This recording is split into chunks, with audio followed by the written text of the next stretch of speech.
Да? Все. Ну, давайте начнем с того, что про сегодняшнее мероприятие, думаю, нужно сказать пару слов. Во-первых, очень хорошо было организовано. Но то, что меня больше всего порадовало, то, что Конституционный суд Кыргызстана очень тонко подметил вот то, что происходит сейчас в мире конституционного права, и очень интересно определил именно субъект сегодняшних разговоров. Это очень важно, потому что, исходя из того, на что задается тон такого рода дискуссии. Очень интересно было сегодня, что все спикеры имели интересные презентации, и все они сводились к одному, о роли Конституционного суда, о роли конституционализма, о роли демократии, и, естественно, и те вызовы, которые стоят перед нашими обществами и которому придется справиться Конституционному суду. В частности говоря, о Конституционном суде Кыргызстана, может быть, я здесь буду чуточку субъективным, но все равно я могу себе этого позволить, потому что, скорее всего, из всех присутствующих иностранцев я лучше всего знаю этот институт. Мы работали в течение 3 лет с Конституционным судом Кыргызстана.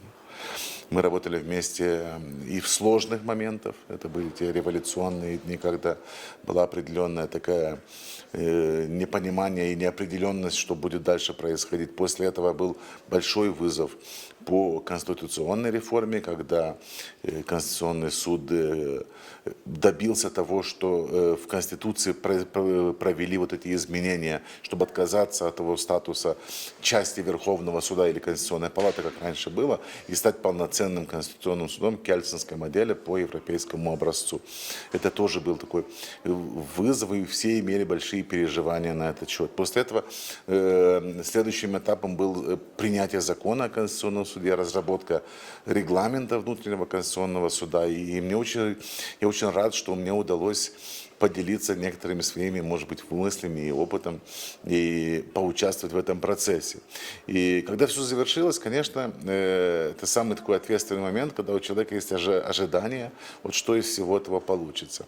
И, откровенно говоря, вот начиная где-то с июля прошлого года, я вам скажу, что я очень рад, то, что вот мы наблюдаем. В конечном итоге я прочитал доклад Конституционного суда за прошлый год работы и удивился и порадовался, что это хороший суд, который начинает выносить решения.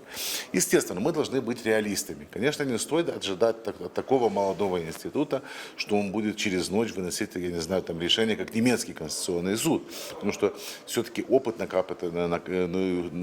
копится со временем, и это связано от множества факторов. Но динамика, она очень хорошая, и это повлечет за собой неминуемо тот эффект, что люди больше будут доверять Конституционному суду. Чем больше решений будет вынесено, чем больше и чем качественнее будет это решение, общество заметит, что к этому институту можно обращаться, на него можно надеяться. И тогда, конечно, и уровень доверия возрастет к Конституционному суду, вот это в частности, а в целом к Конституции, к тем ценностям, которые там заложены. Говоря о определенных вызовах перед Конституционным судом Кыргызстана, давайте скажем так. Думаю, что основной вызов – это популяризация деятельности суда. К сожалению, вот я столкнулся с тем, что даже с депутатами парламента, когда общался, очень многие не совсем понимают роль суда. Очень многие не совсем понимают те фундаментальные функции, которые в нем заложены. Адвокатское сообщество должно подтянуться и попробовать понять больше, как работают механизмы обращения в Конституционный суд. Чем отличается обращение в Конституционный суд от обращения в суды общей юрисдикции. Это очень сложные вещи, это быстро, конечно, не делается, но вот эти вызовы, по-моему, я бы их поставил на первый план.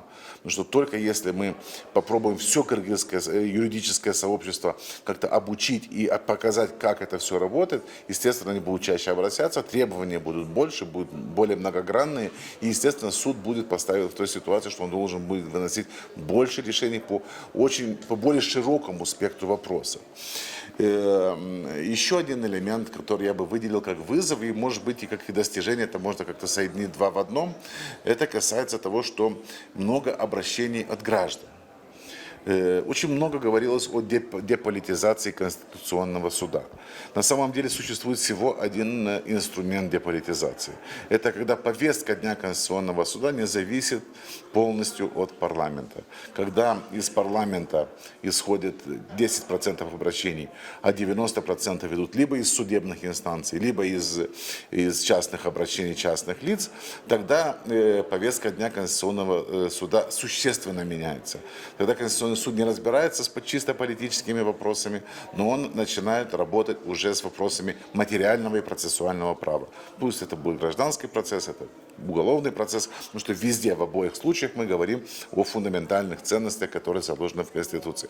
И таким образом, я думаю, что мы сможем наблюдать определенную деполитизацию Конституционного суда, и Конституционный суд начнет производить, давайте скажем так, решения, которые будут полезны для судебных инстанций. Вот чего мы хотели всегда добиться, я думаю, что это мы добьемся, когда судья общей юрисдикции, когда будет аргументировать свое решение, чтобы он ссылался, естественно, на закон, на факты и так далее, но в том числе, чтобы он сослался на определенные конституционные принципы, которых в Конституции их нету. Их можно найти только в юриспруденции Конституционного суда, ну, в тех интерпретациях, которые они даются. Поэтому это тоже вызов перед Конституционным судом, чтобы они смогли более динамично поймать вот этот тренд, который сейчас положительный и благоприятный появился после создания этого института.